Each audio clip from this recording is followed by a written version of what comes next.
Pelantikan Purbaya Yudi Sadewa sebagai Menteri Kewangan Indonesia yang baru menerima reaksi bercampur baur dengan timbulnya persoalan sama ada beliau mampu menggalas jawatan tersebut ataupun sebaliknya.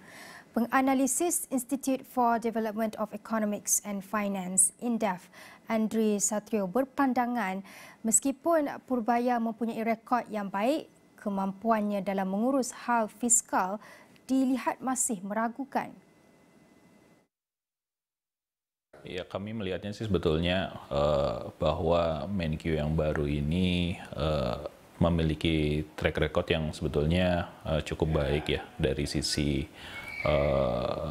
pelaku pasar begitu, karena dulu pernah menjadi Direktur Dana Reksa dan sudah pernah membantu juga di masa kepemimpinan SBY sampai Jokowi begitu ya, dari menjadi bagian dari KSP, lalu juga berada di Menko Marves dan terakhir menjadi kepala LPS gitu.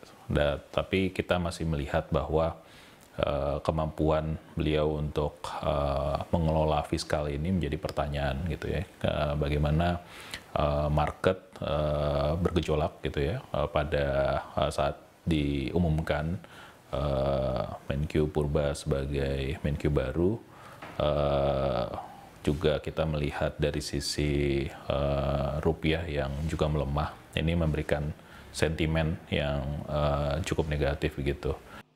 Andri juga menyifatkan Purbaya sebagai seorang yang tidak mempunyai pendirian dan hanya akan bertindak mengikut arahan Presiden.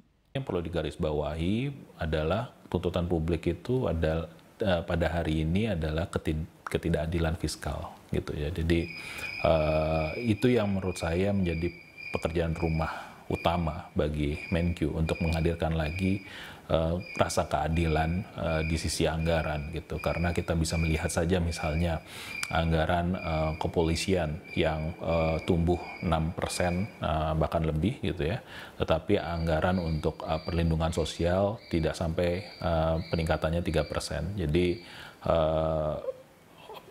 prioritas dari anggaran yang diberikan itu juga menjadi salah satu concern utama bagi publik pada hari ini. Purbaya, 61 tahun, pernah mencuri perhatian beberapa bulan sebelum pelantikannya apabila menyifatkan tabung kewangan antarabangsa IMF sebagai bodoh kerana menurunkan unjuran pertumbuhan ekonomi Asia Tenggara sekaligus memberi gambaran tentang gaya kepimpinannya.